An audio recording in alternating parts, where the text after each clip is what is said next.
প্রিয় ফলোয়ার ভাইয়েরা, আমার তার দাদাকে আমি বলছিলাম, দাদা ভাই আমাকে একটা ঢোল কিনে দাও। তো এই কথা শুনে আমার তার দাদা আমাকে বলছে, বেয়াদব, তুই ঢোল চাচ্ছিস কেন? তোকে ঢোল কিনে দিলে তোকে এলাকার লোকজনকে শান্তিতে ঘুমাতে দিবি না, ডিস্টার্ব করবি। আমি নত সুরে বললাম, দাদু আমি কোনোদিনও ডিস্টার্ব করব না।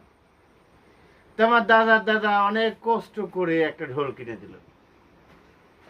তো ঠিক জেনে যখন আনুমানিক রাত 11টা বাজে, সবাই ঘুমিয়ে গেছে, তখন আমি ভাবলাম এই তো পারফেক্ট টাইম ঢোলটা বাজানোর।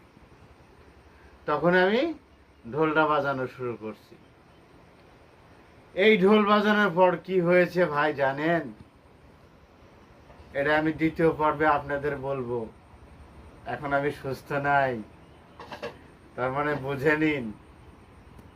লাইক করুন, পাশে থাকুন, সহযোগিতা করুন।